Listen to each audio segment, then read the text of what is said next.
All right. Good morning, everyone. How you doing? Let's try that one more time. How's everybody doing? A little bit better. All right. Hey, thank you very much. I know it's been a very busy week here at MMS, and I've been talking with lots of folks, whether it's been at the Server Aquarium. By the way, if you haven't had a chance to check out the Server Aquarium, if you haven't sat down and gone through a hands-on lab, please, highly recommend it. Don't miss one of the most valuable experiences at MMS, actually being able to go hands-on with all of System Center. It's really amazing. Server Aquarium is really also a fantastic state-of-the-art private cloud, and you can actually go and walk around and check out all the hardware, and there's guys there that can answer all the questions for you. Make sure you check that out. So it's been a very busy week. Today, this is WSB 355, Windows Server 2012 Private Cloud and Security. Certainly I'll be touching on Hyper-V, but actually I'm going to touch on a wide variety of topics. In Server 2012, we actually made a number of security enhancements across the board, and while we tend to have been talking a lot about Hyper-V and talking a lot about storage and talking a lot about networking in Server 2012, we've also made significant changes in terms of security to help you out, and just want to make sure people are aware of some of these other features that are actually in there. So a couple things I wanted to cover today. Talk about secure boot and early launch. Why are these features in there? What's the goal of these features? What's the thinking behind it? I want to answer one of the most common questions I get all the time about security. We're going to beat this one into the ground, into submission. Limiting a local admin.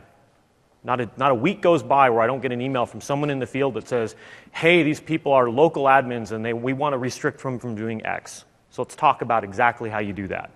BitLocker. Of course, the importance of BitLocker, we made some very significant changes with BitLocker, especially with Hyper-V in Server 2012, to actually help you protect your infrastructure and help protect against inadvertent data leakage. Very important one. DNSSEC. So a lot of people don't realize how important this capability is and don't realize how fundamentally insecure DNS is.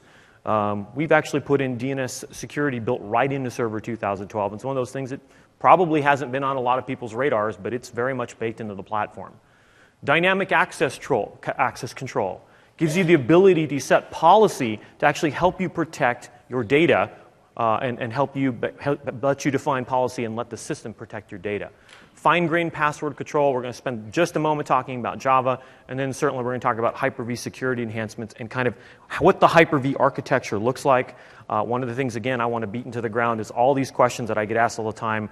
Well, how do I know, what's secure and what's isolated, and how does Hyper-V work? We'll talk about the architecture in depth and explain to you just how isolated and just how secure it is. So, one thing I want to point out is the Microsoft Security Intelligence Report. A lot of people don't know that we do this and that exists. It's a valuable ongoing report. We collect data from a variety of Microsoft locations, from our Malware Protection Center, our Security Response Center, our Engineering Center, and also our own Microsoft IT that manages our own global internal services. And we provide a regular ongoing security intelligence report, and it's available there.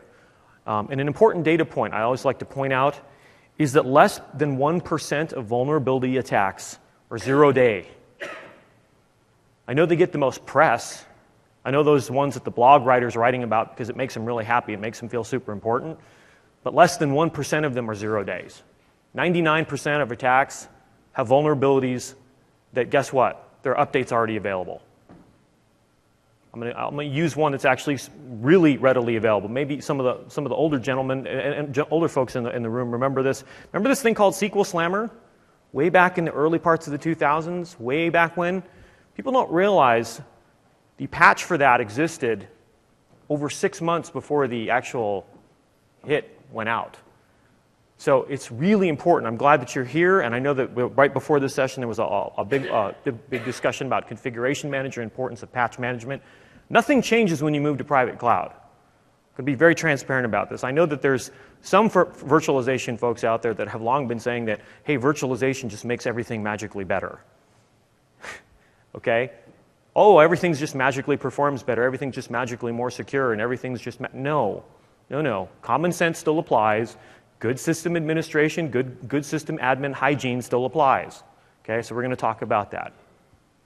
Secure boot and early launch anti-malware. So what are the current issues with OS boot, and what are we addressing in 2012? So Maybe you remember a few years back, there was this, back in the mid-2000s, there was a lot of talk about this thing called blue pill.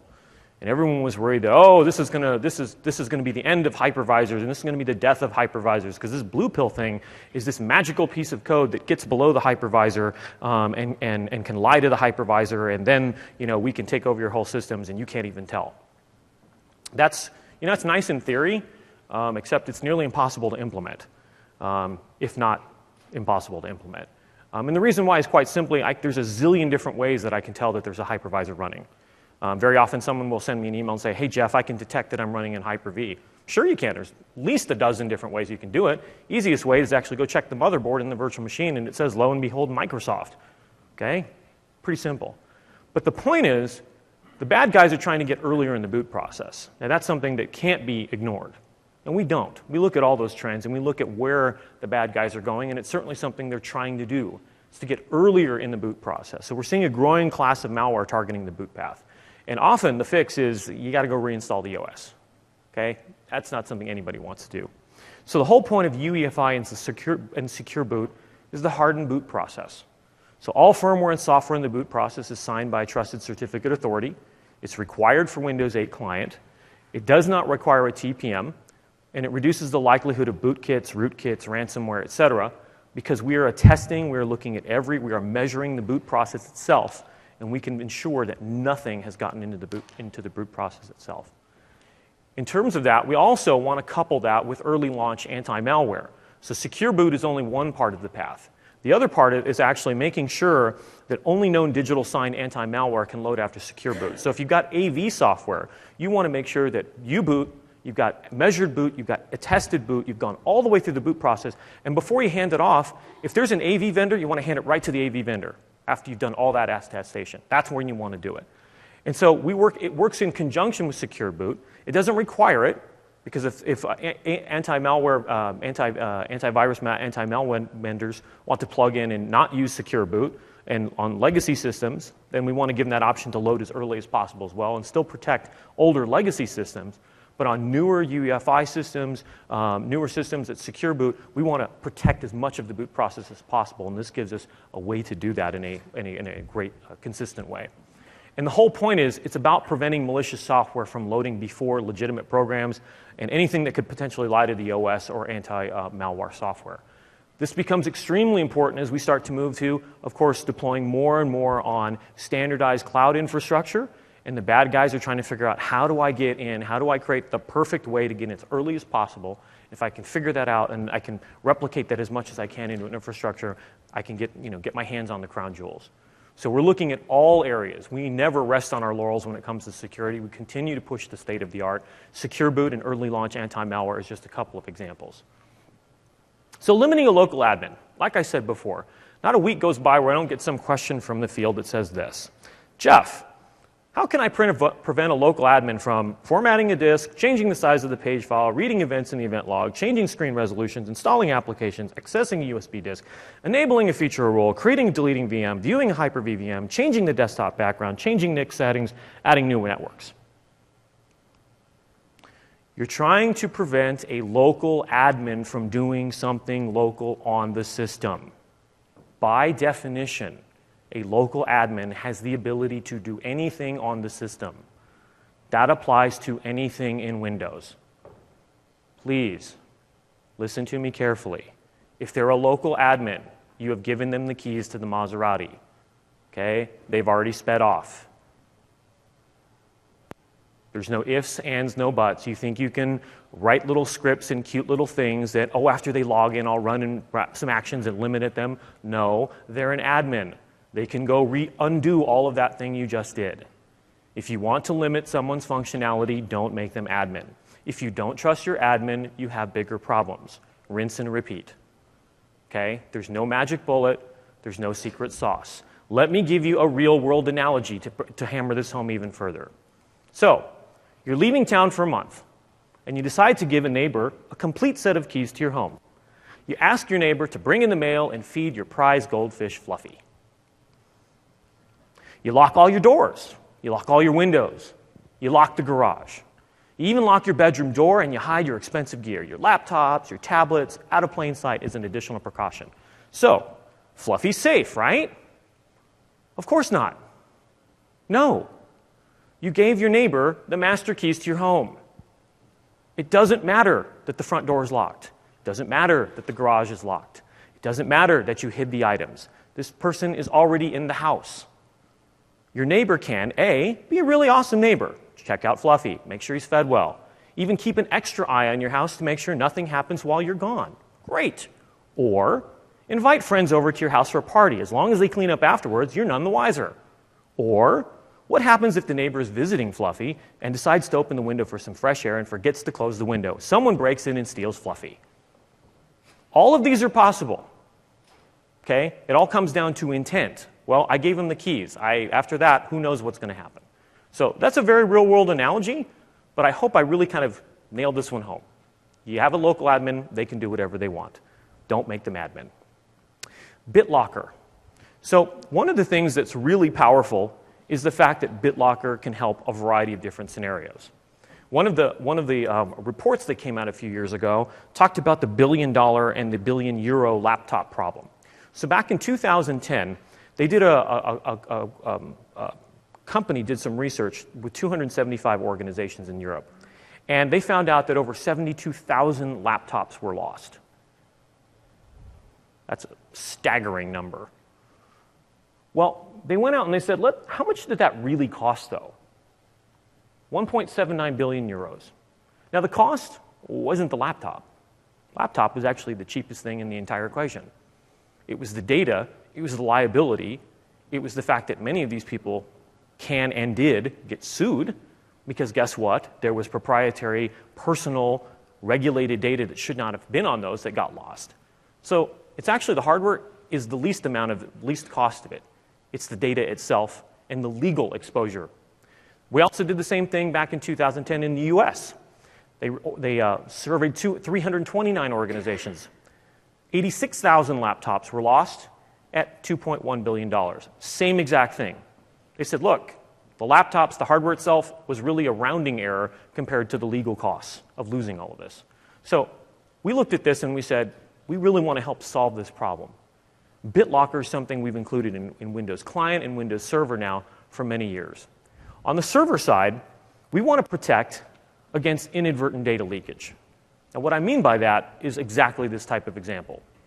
Last year, HIPAA had a scenario where a large medical provider in Tennessee is paying him $1.5 million to the U.S. Department of Health and Human Services. And it's because they had 57 hard drives stolen that contained protected health information for over 1 million individuals. Think about what's your most sensitive, most important, most private data. That's it. Your health history, your health records. Imagine it if it was your children's health records. Just thinking that makes me angry. I got 2 daughters. Nothing would make me crazier if their health information was out there. Okay? So that's exactly what happened here. 57 hard drives that were stolen that contained over 1 million individuals' patients' health care. Now, they made the argument that, like, look, we shouldn't be actually fined anything because this was secured by security patrols. This was secured by a biometric scanner. This was secured by a key card scanner. This was secured by magnetic locks. This was secured by keyed locks. Why are we getting fined anything? You can see we've done our due diligence. The point was the data got out. We'd sue you, we'd actually fine you more if we could, was their answer. And one interesting statistic is 71% of healthcare organizations have suffered at least one data breach within the last year. That's a staggeringly high number. So we look at this and we want to really help solve this problem. We want to help secure the data itself. So that's why we're providing a critical safeguard for the cloud with encrypted cluster volumes through BitLocker. BitLocker is a capability we've had in Windows Server now, way back since Server 2008, 2008 R2. But back in 2008 R2, it only works with local storage. So you'd have a server, and if it had spinning disks inside, direct attached storage, that was fine. And in fact, our military uses BitLocker on their servers. When they go into other regions, they go into combat, guess what? Standard operating procedure is that you enable BitLocker on all the disks and you encrypt them. If you have to make a quick retreat, standard operating procedure is to put a grenade on the server and head that way. If the grenade takes out the server, fantastic. If the grenade doesn't take out the server, it doesn't matter because the disks were already BitLockered. So even if the bad guy pulls out the disk and actually get the entire disk out, puts it in another machine, you only have two options. You type in the PIN or you format the disk. That's it. So now what we're doing is we're bringing this to clusters. So now you can create the biggest, baddest clusters in the industry, 64 nodes, 8,000 VMs in a cluster, and now you can cluster the shared storage. This works with failover, with cluster shared volumes, and this takes advantage of a new cluster name object. So you do need to have a 2012 domain controller that actually does the network unlock and works with clustered volumes. That's actually a key important capability because the last thing you'd want is a server to fail over or a machine to fail over, and all of a sudden you've got to go type in a PIN. So there's got to be a way that you can do this securely without an admin actually in front of the machine to type in a PIN like you would on a laptop. So this integrates with Active Directory, this integrates with group policy, it integrates with Hyper-V, and it integrates with failover clustering, all built into the box in Server 2012. And it's great for things like branch office deployments, or many cases, for example, the data center in a branch office is literally some system sitting under some guy's desk. So very good for those insecure environments. Volume level encryption for compliance, and the other important thing is a very negligible performance impact. You're not even going to feel it. We had to put in special instrumentation to even measure it. So prior to 2012, BitLocker required a TPM or an admin with a PIN or a password or an admin with a USB key. We can see for a server, especially in a clustered environment, that's not going to be a good thing. Because if a server, if there's a power outage in the middle of the night and there are no admins there, everybody's at home sleeping, it means those servers are down waiting for someone to type in a PIN or to put in a USB key. Now we have network protector mode where it communicates securely with Active Directory and can reboot up those machines securely. And of course, Server 2012 also supports hardcore encrypted self-encrypting drives as well. So we're taking advantage of the latest advancements. We'll use AES and NI in the processor if the processor's got it. So i7 and all late generations processors have it built in. And we'll take advantage of self-encrypting drives themselves. So again, this is all about protection. And again, it's about protecting the whoops moment when a disk gets out the side and in an inadvertent data leakage. So DNS security extensions, DNSSEC. I've just been reading about people starting to realize how important this is because there's a lot more cyber activity going on, and some would even say that we're in cyber war right now. Some nations and some organizations, let's just say, seem to be doing some interesting things out there in the wide world of the internet. And people are starting to take a look around and going, hold it, what do we need to be securing? And one of those is actually DNS itself. So first of all, what is DNSSEC and security extensions? It's designed to protect the internet itself from certain attacks like DNS cache poisoning. And it's a set of extensions that provide origin authentication, data integrity, authenticated denial of service, and it requires that authoritative DNSs actually sign their responses. Without these DNS security extensions, it doesn't do any of this. It's been like this for a long time, and people have known this for a long time, and people have kind of been saying, we need to go solve this one, folks. Why are we deploying DNS without these things enabled? Why would we even be doing any of this without these on by default? So one thing, point out what DNSSEC doesn't do, doesn't provide confidentiality, doesn't protect against denial of service. That's not its goal. Okay? It has very clear goals about what it does and what it doesn't do. So with 2012 DNSSEC, it requires that the authoritative DNSs sign the responses. It was introduced in Server 2008 R2, but I'll be honest with you. What we had in 2008 R2 was pretty difficult to use. It could be a challenge, for example, especially interoperating with other non-Microsoft DNS solutions. Configuration was at the command prompt. Okay, so it was not the easiest thing in the world, no easy GUI, for example, and it required re-signing any time a record was updated. So yeah, it was in there. Yeah, we know people were deploying it. In fact, we were deploying it quite a bit, but we knew there were some serious challenges in making it really a great end-to-end solution. In Server 2012, we now support the latest RFCs. We support the latest crypto. It's integrated with Active Directory. That's a big, big, big win here, which means you get automated re-signing. So no more manual steps here in terms of re-signing anytime a record is updated. And it's GUI rich. So no command prompt. I don't need to go flailing around looking through the command prompt. It's actually GUI rich, and it's very easy to use. So I urge you to take a look at that. So improving server management and security. One of the things that we introduced way back in Server 2008 was a different way to deploy server. In Server 2008, we introduced something called Server Core.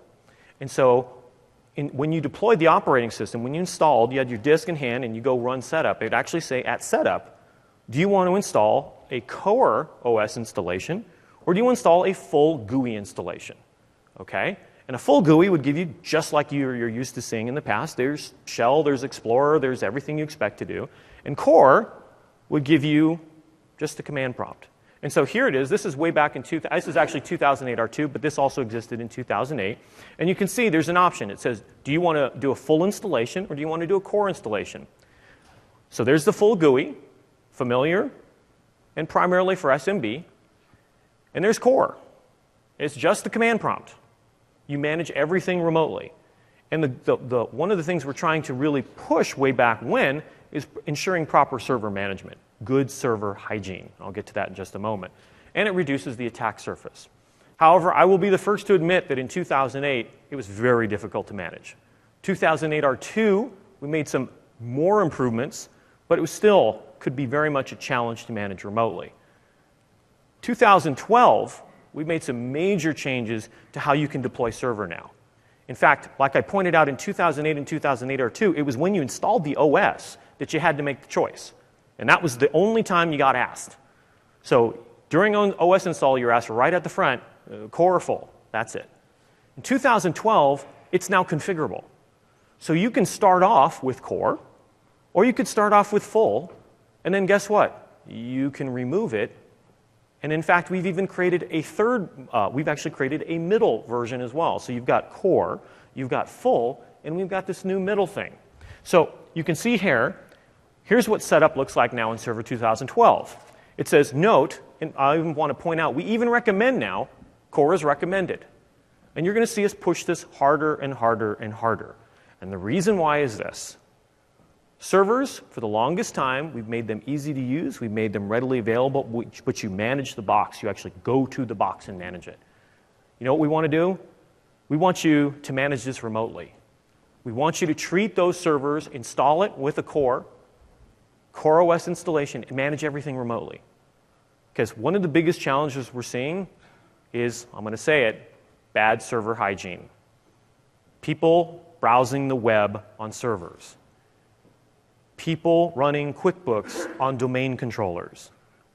That's not a joke, by the way. I've run into people that do that. People running things on servers that should not be running on servers. If you look at why there are security issues, it's because they're not following best practices. Okay? Do those things on your client box. Do it on your tablet. Do it on your laptop. Do it on your desktop. But your server should be running what that server is. So core is recommended.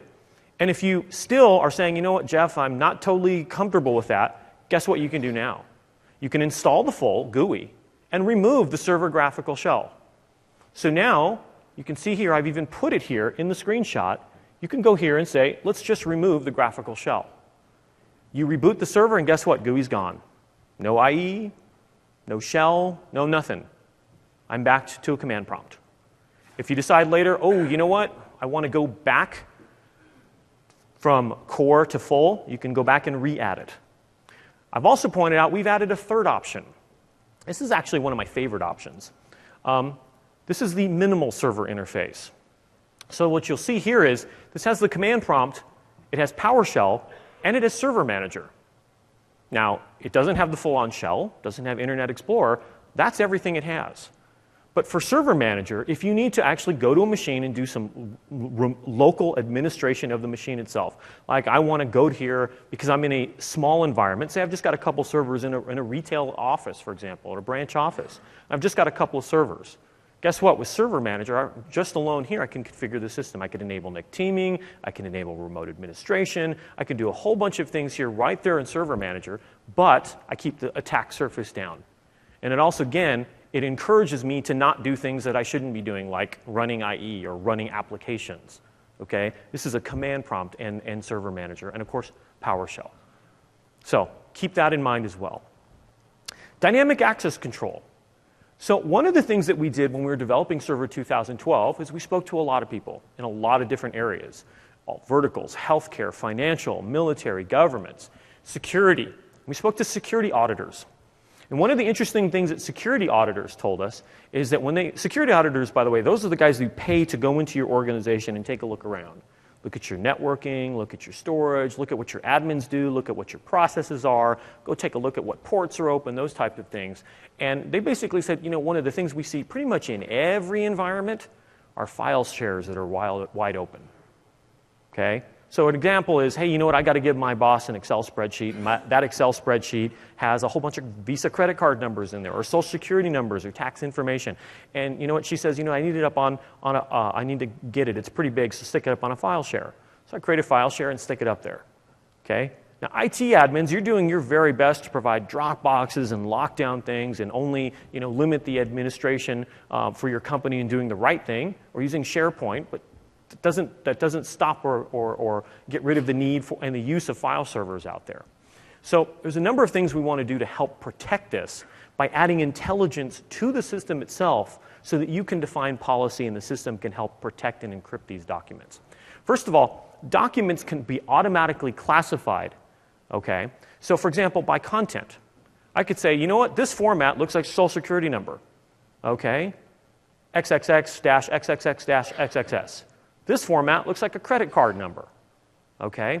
And then I can also provide Active Directory attributes. For example, perhaps medium or lower classified data can be viewed remotely, or high-profile data can only be viewed while I'm on site and I'm domain joined. So maybe while I'm at home and I'm, reviewing things remotely on my personal device, maybe I can see, the medium or lower classified data, but the high classified data, I've got to be in the office on the domain using my corporate-owned machine. So I can provide those types of policies, actually build that in there, and let the system do it itself. So dynamic access takes advantage of different types of objects: user, group, computer. Claims are something you either are. So for example, I'm a Lenovo laptop and this is my MAC address, or an attribute assigned to an object. So I'm a manager in the marketing group. Okay, so maybe a manager or a hire or a director of hire, I can provide, that's a specific attribute, and I'm going to make that part of the policy that I define. That can be used for authentication and authorization. So now what you can do is you can put these things together for expression-based authentication. So for example, via VPN, I'm a marketing manager in the marketing group, and I'm using this Lenovo laptop with this MAC address, and I can access the SharePoint side and medium classified data. Think about what types of policies and how powerful that is. Because as we start to move to this world where people are bringing in all sorts of random devices, one of the things that CTOs come into Microsoft and they're concerned about this proliferation of devices. Many of them, they're easy, they can control. Many of them they can run policy on. They're using Config Manager. We're seeing phones, we're seeing tablets, we're seeing devices that you can flash your own ROM and put your own stuff on them. Do I really want those to be able to access all my high-profile data on my corporate network? I don't think so. So I do want to be able to provide policy to determine when and what devices you can access my corporate data with. So I can also say that locally on the domain, that same manager in the marketing group using this laptop, Lenovo laptop, with this MAC address, okay, you can access high classified data. That helps me protect my content, protect my core IP. Fine-grained password policy. So this is actually something you should really be thinking about. I'm kind of amazed at how many people don't probably tune their password policies as well as they should. So think about this. Suppose you have an average user, just an average user in your infrastructure, in your company, and you're going to give them a 12-character password and it expires every 90 days. Okay, that's cool. Do I want my domain admins to have that same level of password policy? What about my service accounts? Is 12 characters enough? No, actually, I'd like to harden those further. My domain admins, the guys that have keys to all of the keys to the Maserati, I'd want something more than that. So my domain admins, they require 16 characters, caps and other characters. In fact, they expire every 14 days. Okay? I want to make sure that, I'm going to put a little extra burden on them, but they have much more authority and the ability to do much more in my infrastructure, so I'm going to elevate that password policy for them. Finally, what about service accounts? Service accounts are those, it's not a user logging in, but it's a service running. It needs permission. Well, that's something I want to give it a really long password. I want it 32 characters. It may or may not expire. Maybe it's every 6-month expiration, but I'm going to give it something really difficult because this is something that's running my core infrastructure. So guess what we did in 2012? Well, back in 2003, by the way, password policy was set locally and at the domain level, just to remind you what it used to look like. In Server 2008, we introduced fine-grained password policy, but again, this is one of those cases where, yes, we introduced the engine, we introduced the plumbing, but to actually use it was PowerShell and some special AD editing tools. In 2012, it's this awesome, easy-to-use GUI. Take a look at this.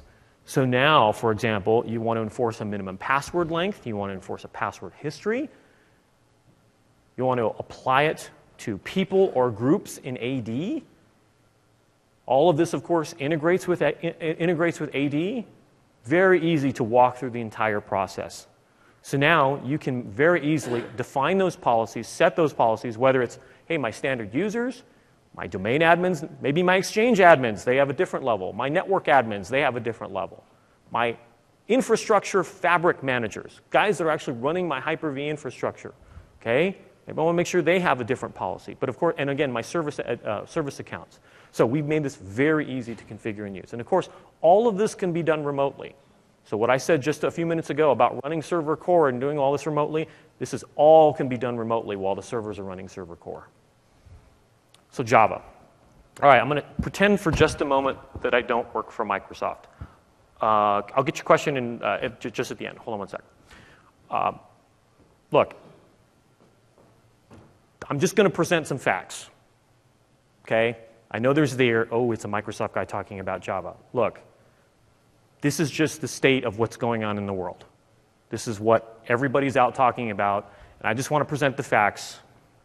So understand what's going on right now. Java is like this.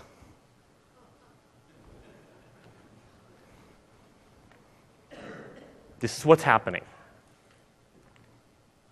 This is what the US CERT says. This is the facts. And they've said, look, it doesn't matter what platform you're using. Don't get into the religious battle. This is not a platform thing. There's a fundamental problem here, and it affects all platforms. This is what's going on. This is from the US CERT.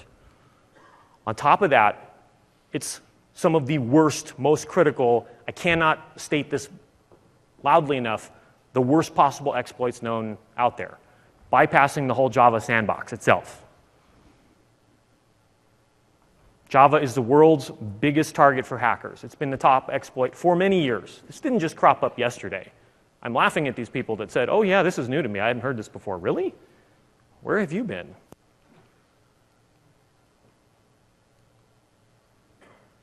The other thing that's very concerning is these are remotely exploitable. These are the worst types. These are not the, hey, a guy snuck into your data center with a USB key and started doing stuff. No, huge percentage of these. In this last case, it was over 50% of them were remote code executable. So just want to let you know, keep in mind what the recommendations are. Again, this is industry-wide. This is forget that I'm wearing the Microsoft badge. Okay? This is what the Department of Homeland Security says, straight out. Okay? Charlie Miller. It's not like this just happened overnight. It's been insecure for years. This should not be a shock. This should not be news to anybody. Kaspersky. Java was responsible for half of all cyber attacks last year. Security blogger Roger Grimes. Every company whose security I've audited has a Java problem. Full stop. It's an ongoing one that predates the current threat. It's a convenient attack vector for most of the malware arriving in companies. So I urge you to take a look. Again, this is an overall security talk. Take a look at where, why, and how you're deploying it internally. If you're deploying a new application that requires it, you should have a real serious question as to why. Why are you deploying this application? Does it really have to use it? That should actually be a criteria whether you should deploy that application in the first place. You're opening up a serious attack vector using this technology. You should also very much consider, if you are using it, lock this down as much as you humanly can. Okay? But those are the recommendations from the folks out there in Slick Security World. Let's talk about Hyper-V architecture itself. So, questions I get asked all the time. So let's talk about the assumptions, the goals, how we develop Hyper-V, our thinking, what the architecture looks like. So, when it comes to Hyper-V, so first of all, let's start with Windows Server. Let me ferret out some misconceptions right off the bat. When you install Windows Server is a blank slate. Okay? It's a blank slate. It's waiting for you to determine what's the feature, what's the role of this server. Is this a file server? Is this a print server? Is this Active Directory? Is this ADFS? Is this a fax server? Is this Hyper-V? Okay, so the first thing you do when you install Windows Server is you install the role. Okay, install Hyper-V, great. There's not a zillion processes. Everyone looks at the disk footprint all the time. I get these weird emails talking to me about disk footprint. That is such garbage. Okay, we include zillions of drivers in Windows Server. We include lots of content. We make this thing available in 20 different languages. So yeah, the disk footprint's big because guess what? Way back in 1995 when we, for example, shipped NT and didn't include drivers, you had to go download a driver for every device on the planet. You like having the drivers in there. Trust me on this one. Don't get fixated on footprint. So we install the operating system. Again, it's a blank slate. Then you install Hyper-V.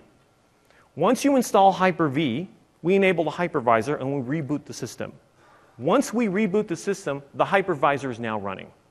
Until you enable a Hyper-V role, you're running on the bare metal just like you always have. Once you enable Hyper-V, the hypervisor sits below everything, running on the bare metal. And in fact, this is assuming I'm booting up for the very first time, the hypervisor sits directly on the bare metal. And in fact, we have what we call the parent partition. And then you have what we call children partition or virtual machines. All right? Now, the reason why the parent partition gets a special name is because it's a special partition. It's the only partition that gets to see all of the physical hardware. All right? All of the virtual machines, and I have one there, but I could have as many as my hardware will allow, all of those are completely isolated in every way, shape, or form. And I'll cover all that in excruciating detail. But the parent partition, that's just Windows Server. Okay? It's just Windows Server. Now, what runs in the parent partition? Well, we install some Hyper-V services. For example, we've got worker processes. So you'll notice that there's a number of worker processes. Well, for every virtual machine, there's a worker process. So if I've got 5 virtual machines, I got 5 worker processes. 10 virtual machines, 10 worker processes.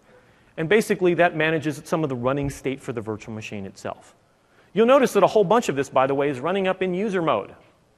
And the reason why we do that is because you want to push as much as you can up into user mode. Okay? Because user mode, you're deprivileged. You can't do a lot of things that are critical to the system. So when you start up a virtual machine, we create a worker process. The WMI provider is how we can remotely manage Hyper-V. That's how System Center, for example, manages Hyper-V. That's how a variety of ways you can programmatically access Hyper-V. The VMMS service works in conjunction with the worker processes and communicating with the virtualization service provider.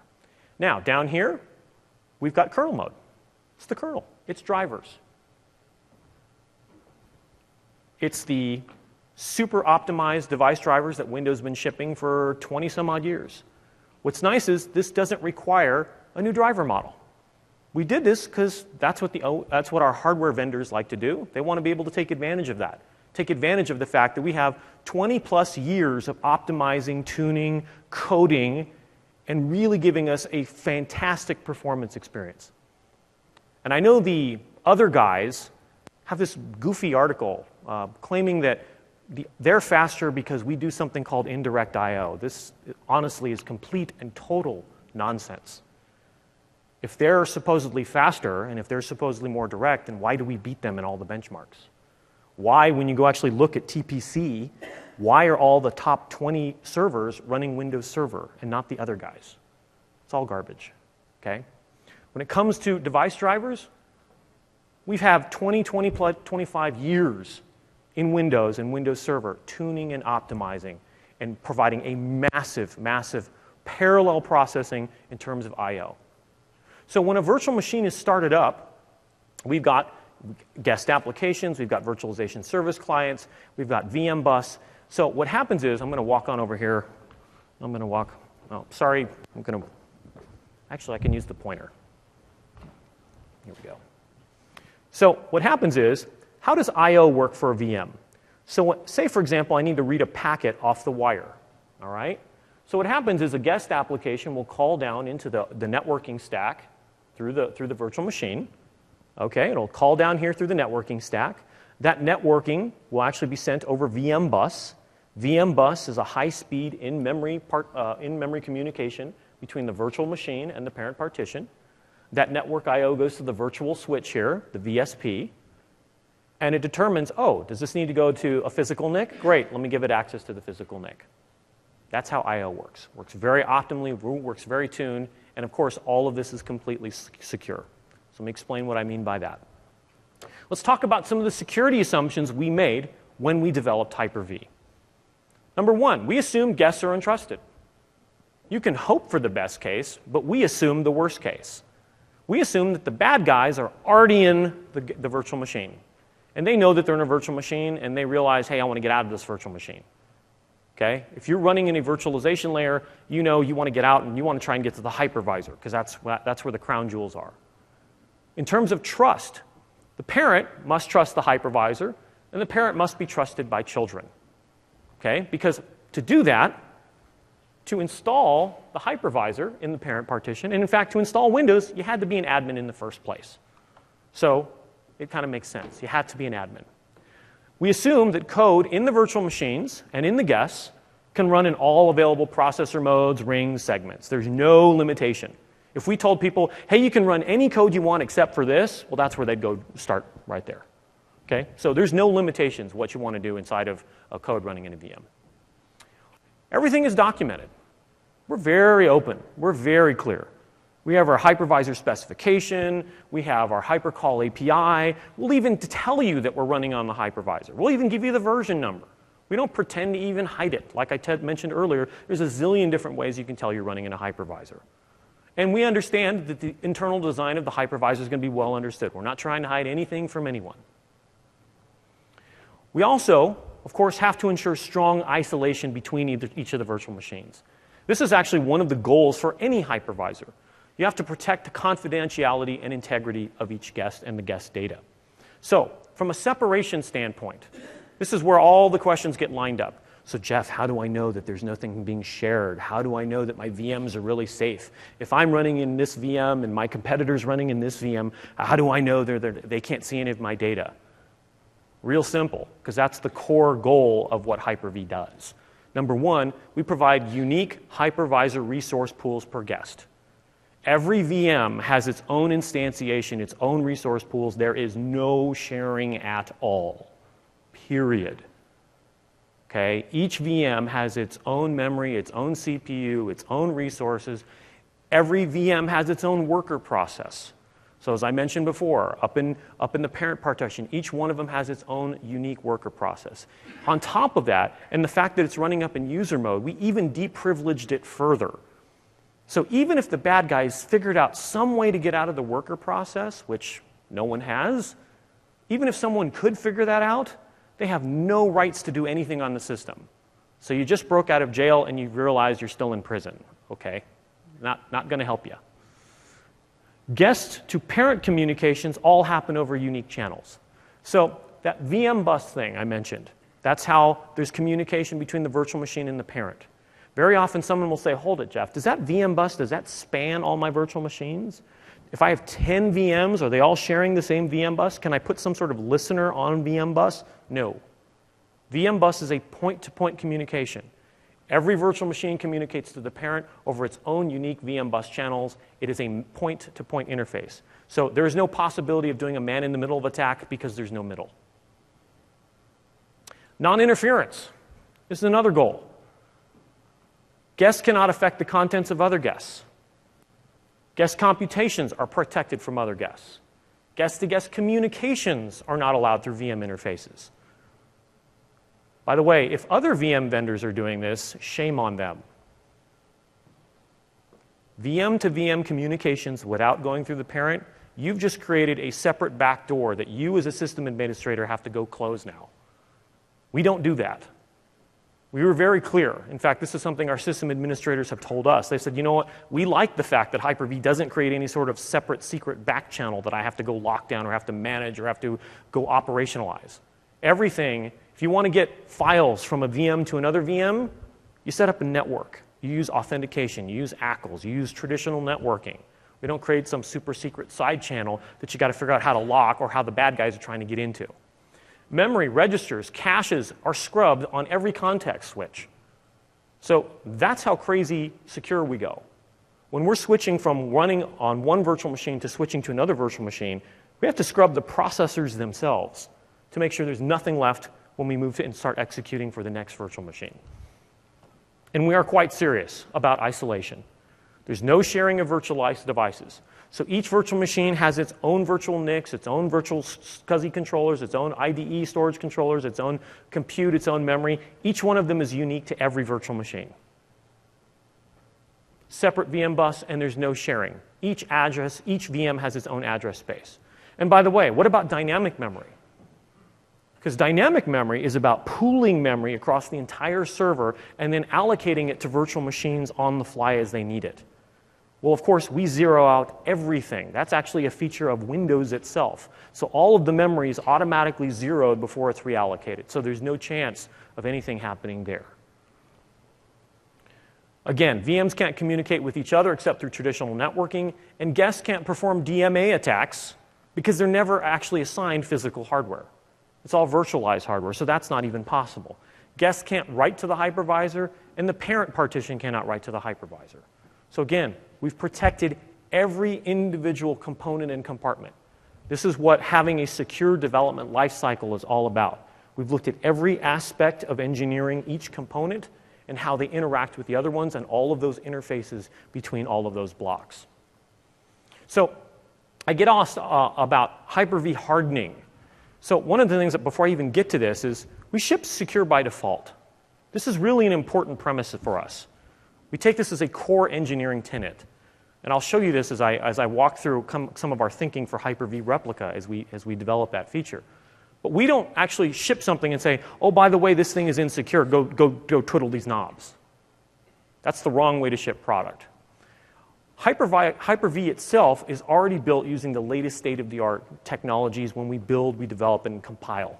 We use ASLR, we use StackGuard cookies, we use NX execute disable, which are hardware protections that actually prevent for executing code from pages where it can't or shouldn't be. We use guard pages, we use exception handling. The hypervisor itself is binary signed. So again, I cannot stress this enough. When we take security extremely seriously at every layer of the stack.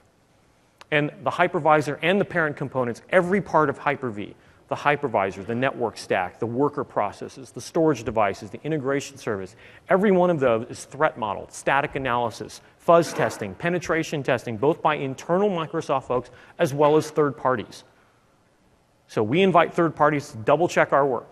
We spend a lot of time doing this ourselves, and for every new feature that we develop, it has to have a threat model. It has to have static analysis. If it doesn't have it, it doesn't ship. We'll get it the next time around. But it has to have all these as a minimum. I certainly can't say this about the other virtualization vendors out there, because I don't even know what their security development lifecycle is, because they don't even publish this information. We're very clear about this. We're very transparent about this. This is how we do business. Protecting the parent. Like I mentioned before, use server core. You certainly can use the full version. You can certainly check out the new minimal server interface. But if you say, Jeff, what is the absolute best way to deploy it? I'm going to tell you, it's to use server core. All right? Manage it all remotely. Less code, less third-party code. But for me, it's about less temptation to install other applications and workloads. I was sitting with a system administrator a few months back, and he said, oh, I don't worry about this because I only use Chrome on my servers. And I just wanted to cry. I'm like, you're so missing the point here. You're so missing the point. You shouldn't be browsing the web on a server in the first place. If you've ever tried to run IE on server, you'll notice the thing is locked down. You can barely do anything. We've made it really painful to use on purpose. And even throughout all of that, you still want it in your browser web. Please, manage your servers remotely. Keep the parent for Hyper-V only. Install the Hyper-V role, install failover clustering. That's all you run in the parent partition. That's it. Don't run a domain controller. Don't run SQL. Don't run Exchange. Don't run other workloads. Don't run anything in the parent. The parent partition you should think of is it does two things. Two things. Number one is the I/O. As I mentioned, networking I/O, storage I/O, that's all processed through the parent partition. Okay? That's the first thing it does. The second thing is that's where the management agents go. So if you're using remote management, so System Center, you've got the management agents, those are going to live there. If you're in a small and medium environment and you're actually managing on the box with Hyper-V Manager, that's fine. You can do that. But don't run other workloads in the parent partition. That's not what it's designed to do. And by the way, we have a free Hyper-V product called Microsoft Hyper-V Server 2012. You should absolutely consider this. This is a product that, honestly, we don't market. Okay? The marketing guys won't market because it's free. But it's the real deal. It's the full deal. It's not a trial version. It's not a limited version. It's not a brain-dead version. It's the full Hyper-V. Live migration, storage migration, shared nothing live migration, 64 virtual processors, Hyper-V replica, NIC teaming, storage, spaces. It's all in there in the free product. And bonus, the only way it deploys is with the minimal interface. Okay? One of the reasons I really like Hyper-V Server is because there isn't a GUI on it. You can't run IE on this. It's not there. There is no shell. That's what Hyper-V Server looks like. It's just the command line. The whole point of Hyper-V Server is real simple. You install it. You download the DVD for free. You burn the DVD, you install it, and then you basically configure the machine. You name it, you join the domain, and you manage it remotely. And let me be very clear, you need to run this in a domain.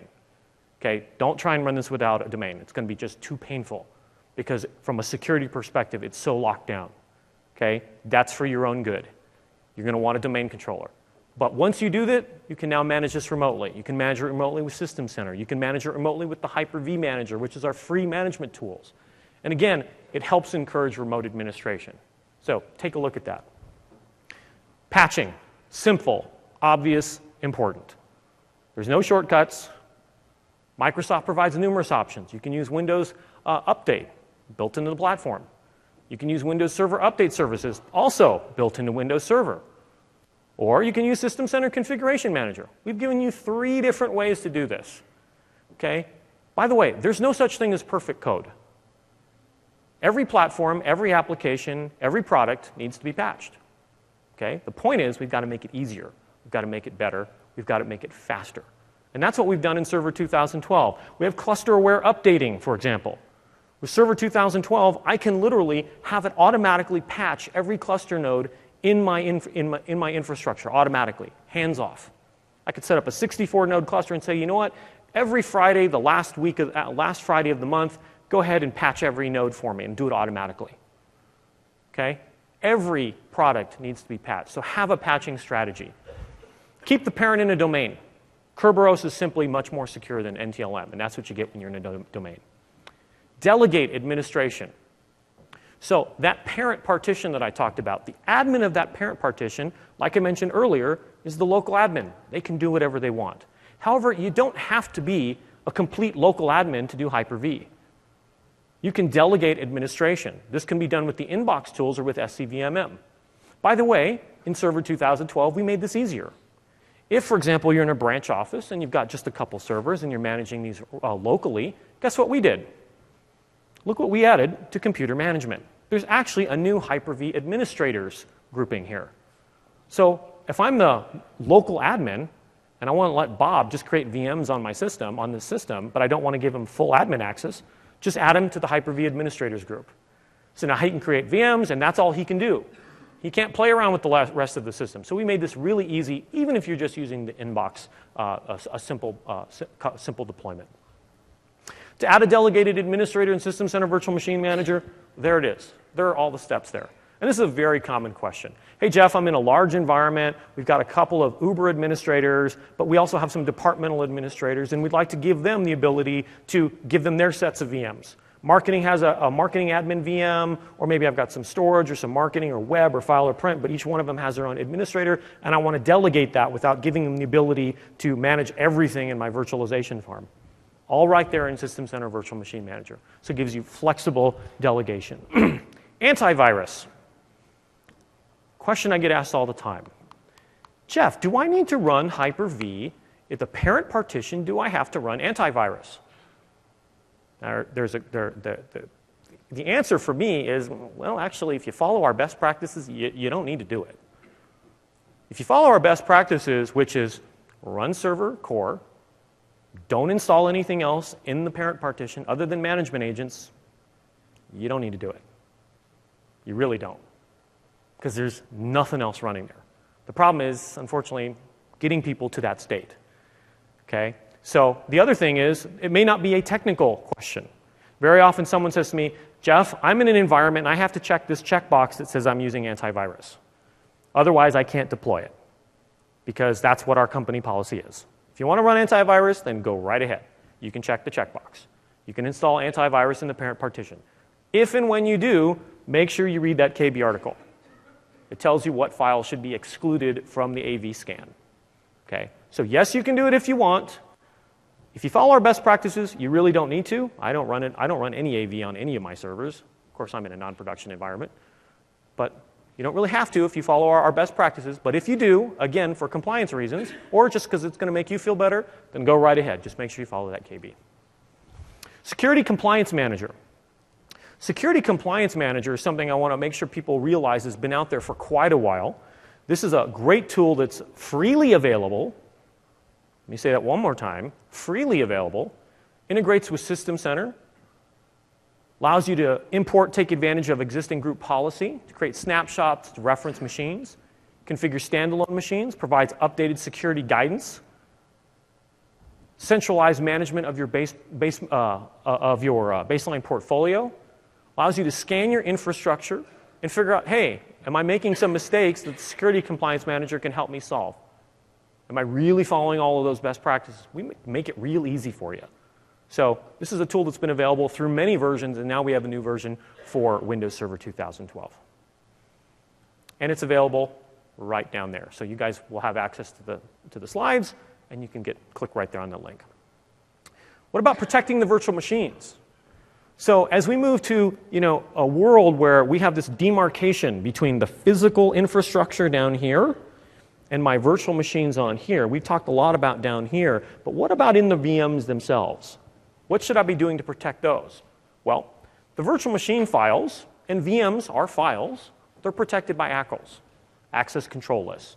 So by default, this is all secured. Every file is going to be secured with ACLs. And there's a number of different files that make up a VM. The XML file is the configuration file. VSV is a save state. VHD and VHDXs are the virtual disks themselves. And the ACLs are created by Hyper-V when you create the VM, and we assign those. But user ACLs are also used. But again, it's best when used with delegated administration. So if I give Bob his set of VMs, and I give Mark his set of VMs, when Mark creates his VMs are all ACLed for Mark.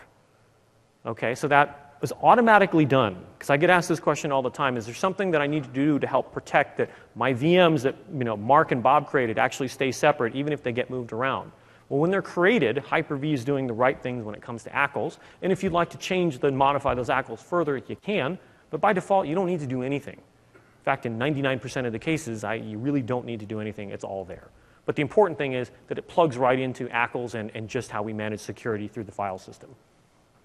And by the way, in case you want to do file auditing, this is a question I get asked. So for example, I'm in a highly regulated environment. For compliance reasons, I need to be able to audit file accesses. I need to be able to say who did what at what time. Is there a way I can enable the file auditing? Absolutely. And here's all of the steps to do it. To enable auditing for a file or a folder. So you can do this, and you can determine who's been accessing virtual machines and who's been accessing. And of course, this applies to any file or folder. It doesn't have to be Hyper-V. So protecting the guest OS itself. So remember, guest operating systems are just like physical computers. The OS, in most cases, doesn't even, if you're running an older OS, doesn't even know it's running in a hypervisor. Our newer operating systems, 2008, 2008 R2, Windows 7, Vista, 2012, Windows 8, they all know when they're running in Hyper-V. But still, you have to treat them, you have to protect them just like physical computers. So number one, just like I said on the parent and in the physical, you have to keep your guests up to date. You got to patch them. Understand that patching story. The other thing you have to remember is it's not just patching the OS, it's about apps. And I know that's something we've been talking about a lot this week at MMS, is looking at the security attack surface. Folks, the bad guys have stopped looking in Windows for the most part. They're all looking at all the common apps out there. Okay? In fact, we're seeing more than 50% of the new exploits are all being done on apps that you're installing in the OS, because those are a much easier target for them. So you've got to look at those as well. Is it iTunes? Is it Acrobat? Et cetera, et cetera, et cetera. So make sure you're thinking about how you're patching that. And of course, make sure you patch the OSs through the tools we provide as well. From a networking standpoint, I want to point out that we made some really great enhancements to the extensible switch in Server 2012, and a bunch of these reasons were for security. So if you look at Server 2012, one of the things we have is the ability to plug into the switch itself. One of the things that people want to be able to do is to be able to inspect packets or to do intrusion detection. So for example, if I want to just monitor packets as they go across the switch, we've got S-Flow by Inmon. That's available today. Plugs right into the switch and allows you to just watch packets as they go across. If I'm interested in anti-malware, firewall integration, intrusion detection, IPS, IPF, all built right into here, guess what? We've got the Windows filtering platform. In fact, 5.9 has been building on this, and I'll have something on this further in just a second. But this gives you the ability to insert packets, drop packets, filter packets, just go crazy. This is the perfect place for security vendors to plug right into the Hyper-V 2012 extensible switch. And then finally, we have forwarding extensions. So for example, if you do want to use the Cisco Nexus 1000V, Cisco made some pretty awesome announcements yesterday, by the way, in case you didn't hear. They're plugging in, they've got plugins that are going right into System Center Virtual Machine Manager for their UCS systems, and the Nexus 1000V is on the way. Well, the Nexus 1000V plugs right here into the forwarding extensions. By the way, NEC has already released the programmable OpenFlow switch for Hyper-V's extensible switch. And by the way, this was the first platform they targeted. It's only available on Hyper-V, and we've got more that are plugging into the Hyper-V extensible switch. In fact, our door is kind of getting knocked down by people saying, we're going to go plug into this because this is awesome and extensible. Also, what's nice about this is you can use these in tandem. So for example, if I want to use, say, the S-Flow with the Cisco, I can actually use them in tandem together. That's something you can't do with the other guys, because this was designed and architected to be pluggable. So 5.9 just announced this morning the 5.9 Security Manager plugin for SCVMM. What's cool about this is it allows, it's a module designed to plug into the 5.9 Security Manager firewall product that they've released to market. It allows you to set firewall traffic rules. It allows you to set and remove monitoring from VMs. It allows you to run anti-malware scanning processes. And it allows you to log records in the Virtual Machine Manager console. So here's a couple of screenshots from it. You can see it's integrating right in the System Center Virtual Machine Manager console.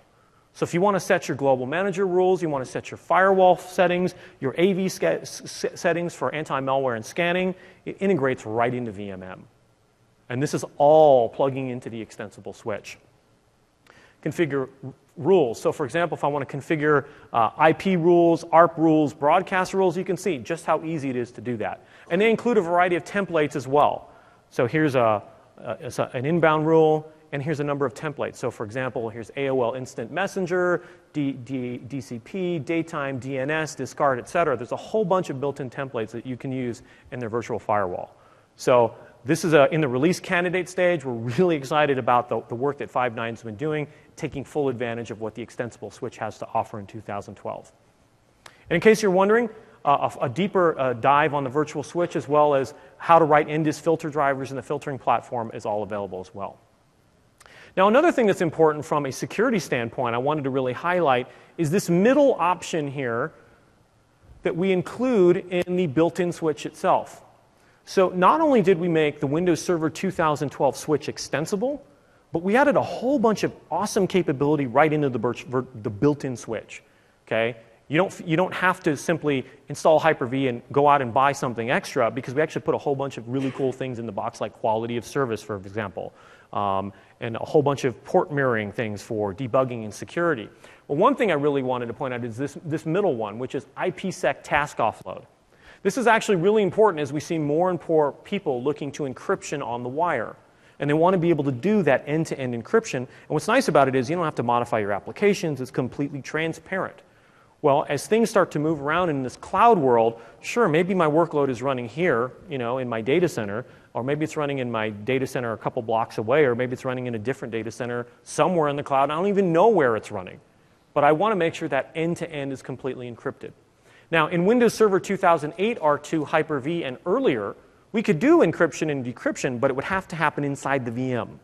So you could run IPsec, but all that work is actually happening. Computations are going on within the VM. So it would add some usage to the CPU side within the VM. Well, a couple percentage points isn't a big deal, but if you're running 10, 20, 50, 100 of these, it's going to start to impact your overall system as you're doing all this encryption and decryption. So on Server 2012, we now take advantage of IPsec task offload. So if your NIC supports the ability to do the encryption and decryption in the hardware itself, we transparently take advantage of that capability. So if it supports it, we do all the encryption and decryption in the hardware. If it doesn't support it, then we'll fall back to software the way we've always done it. It's on by default, so you don't need to, because we want to make sure it's secure by default. We want you to be able to take advantage of this capability. So that's a really nice new security feature built right into the switch in Server 2012. Another security feature we built in is DHCP guard, router guard, and the monitor port. So one thing I like to remind everyone is, look, the bad guys, they have access to credit cards too. There's no reason why they can't go up onto a cloud and say, hey, you know what, I'm going to pretend to be a DHCP server. Or I'm going to pretend to be a router because I want to try and see if I can actually find and snoop packets from somebody else, some other tenant on the infrastructure. We want to help protect against that. The other nice thing about the DHCP guard is, hey, how many times have you had someone accidentally set up a DHCP server internally in your company, and you're spending some time running around the office trying to figure out who's screwing up the system? Well, with DHCP guard, you simply check the checkbox, okay? And basically, if someone created a VM that's running a DHCP server, we don't let it send out those DHCP advertisements. So we prevent that from happening right there at the virtual switch level. Same thing is true of the router guard. Router guard prevents against router advertisements being sent from the switch, and so that's another way to help protect your infrastructure. Key, cool capability, all about security built in. Finally, monitor mode. So monitor mode here allows you to be able to inspect packets. Now, there's a bunch of reasons why you want to do this. Certainly, if you're trying to debug performance issues is one reason, but another one would be, hey, I'm actually going to do some packet inspection. I actually want to see what's going across, perhaps for security reasons. So you can set a destination and you can set a source, and you can actually monitor packets as they go across the switch port. Also, network bandwidth and QoS. There's actually a security element to this. Think about it. If you've got a whole bunch of virtual machines on a server, certainly you want to use quality of service because you want to say, my SQL server is really important. I want to ensure it has the network bandwidth it requires, and I want to meet that service level agreement. But the important thing is it also can be used by an untrusted user to actually try and consume all of the network bandwidth on the system and actually do a denial of service. So what you can use is actually set the minimums and maximums and enforce those, and it'll prevent a single VM from taking up all of the bandwidth and saturating it from a specific VM. So do you trust your VMs? Well, like I said, we certainly don't. The easiest way for VM is to attack the parent is over the network. So create separate virtual networks for different security levels. If you've got some special workloads that are running on their own high security, something that's extremely, a different level of network security. For example, if you would have different security fabrics in your physical world, then you should be doing that for your virtual world as well. So create different separate virtual networks and put those VMs on different separate virtual networks as well. Like I mentioned before, virtual machines can try to soak up resources to do a denial of service. If you're worried about that, If you're an enterprise, you may not be too concerned about that, but if you're in a host environment, you may want to cap the CPU. You may want to cap the memory, cap networking, and monitor your VHD disk usage. So things to keep in mind to prevent stoking up resources. So lastly, one of the things I wanted to talk about was how we develop new features in terms of security. So as we walk through the process of creating a new app, a capability or technology, what's the thinking that we do when we develop a feature, and how does the things that we've learned through the secure development lifecycle influence how a feature is actually deployed? So let me give you an example. Hyper-V Replica. Hyper-V Replica, brand new feature, just released in Server 2012, and a lot of people simply love this feature. Well, we just released this feature in 2012, and one of the things I want to point out is what was the thinking that went behind how we went and implemented it in the defaults, for example. So when you install and enable Hyper-V Replica, you notice the first thing we do is we make you choose the authentication type. Is this Kerberos? Is this HTTP? Is this HTTPS? Are you using certificate? By default, we give you the most secure thing. Okay? By default, you got to use Kerberos. And if you want to use certificate, it's completely grayed out until you provide the certificate. So we don't even let you get into a bad state in the first place. That's the thinking of secure by default. Next, it's also off by default. When we enable new capabilities and new features, very often we make you go turn it on. We want you to be proactive about enabling the feature. We don't want to have this thing on and it's something you have to go manage. That's why when we ship Server 2012 and you deploy it, it's actually a blank slate. It doesn't come with web services enabled. It doesn't come with Hyper-V enabled. It doesn't come with file and print enabled. We want you to make the conscious decision of what's the choice. That is what secure by default means. So Replica is disabled by default. Replica requires an admin to enable the feature. Okay, we want to make sure the right person gets to enable this feature because we're talking about sensitive data that is being replicated. We use Kerberos by default, and you'll even note that in the UI we clearly tell you that the data isn't encrypted if you're using that mechanism. If you're using certificates, then it is. So we're always very transparent about what these features mean and the security implications, even of a simple checkbox.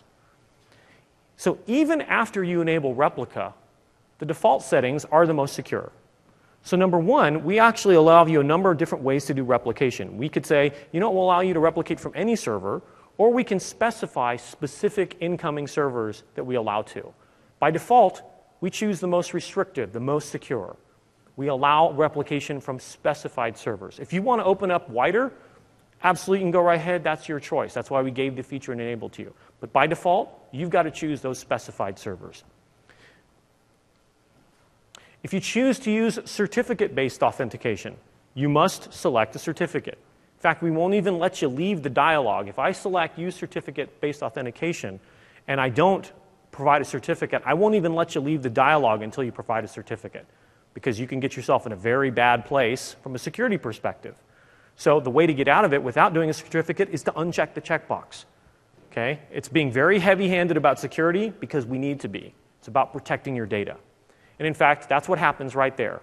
If you try and leave that dialog, use a certificate, but don't provide a certificate, there's the error you get. You didn't give me one, you need to give me one. Common criteria. Another question I get asked about. Jeff, I'm looking about this for military, I'm looking about this for government usage, and I need to make sure it's common criteria certified. Every version of Hyper-V, every single version of Hyper-V has had common criteria certification, all the way back to 2008. 2012, common criteria certification is currently underway. And just to let you know, it takes a while. Okay? And we cannot even certify until the bits go final. We can't give them betas. We can certainly tell them what we're doing and review them and give them a heads up as to what's coming before, but they can't actually start looking at the code until we give them the final bits. So 2012 common criteria is underway. So a couple of takeaways. Number one, Hyper-V is designed to minimize the attack surface of the virtual environment. The hypervisor itself, all of the virtual machines, all of the resources, everything that makes up all of the components of Hyper-V are completely isolated. The hypervisor itself is isolated to a microkernel. It's independent of third-party drivers. In fact, I should point out, the hypervisor at the very, very bottom of the stack that I pointed out in one of the early slides, somebody usually asks me, who has access to that code? The answer is no one. Only Microsoft. There are no third-party drivers. There's no third-party code. It is all Microsoft code written 100% by Microsoft developers. The parent partition itself, it's a virtual machine. Like I said, it's a special one because it can see all of the physical devices in the machine, all the device drivers. It knows that, oh, I have a fiber channel physical HBA, I've got an Intel NIC, I've got this type of processor, et cetera, et cetera. But it's still a virtual machine. Server core, great option for host computers. And of course, use VMM for delegation, providing security protection with role-based security and authorization. Apply standard policies to both computers and VMs. Again, good server hygiene. Make sure you've got a patching strategy in place. Make sure you've got operations management in place. Make sure you're running security compliance, both on the parent as well as in physical machines, as well as in virtual machines. Why wouldn't you use this tool everywhere? It's one of the reasons why we give it to you. So please take good advantage of that. Define networks or VLANs to isolate to provide networking traffic. Or you can take advantage of the new network virtualization, where we logically segment there as well. Leverage firewalls and intrusion detection, antivirus. Take a look at the 5.9 virtual firewall. Thing is really cool, very easy to use, very easy to configure. You can go up to the 5.9 site, and I believe you can still download the pre-release bits. Again, consider using domain IPsec.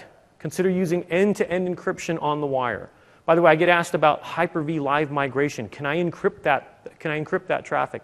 You absolutely can if you want, but most of the time you're going to be doing live migration between servers, probably within a rack or within a couple of racks. So it will impact performance because encryption will do that. But if you really want to do it, you can absolutely do it. You've been able to do it since day one. It's totally supported.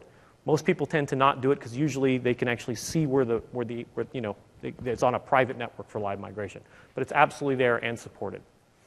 Again, only add, don't forget to harden the OS using security compliance toolkits. So like the security compliance manager will help you go through and make sure that you're actually following our best practices there. Install the latest integration services. Do not give VM administrators permission to the entire OS. Okay, it's why we added that new Hyper-V administrators on the local machine, or if using System Center Virtual Machine Manager, delegate that access to your administrators. Be very careful about who you're giving full domain access, full Hyper-V infrastructure access. So again, there are no security shortcuts. We designed Hyper-V, we designed Windows Server from day one to be secure by default, and apply standard policies to both hosts and guests. So with that, I want to say thank you very, very much. I'll be here to answer any questions afterwards. I hope you enjoy the rest of the time here at MMS. And again, don't forget to check out the Server Aquarium and the hands-on labs. Thank you very much.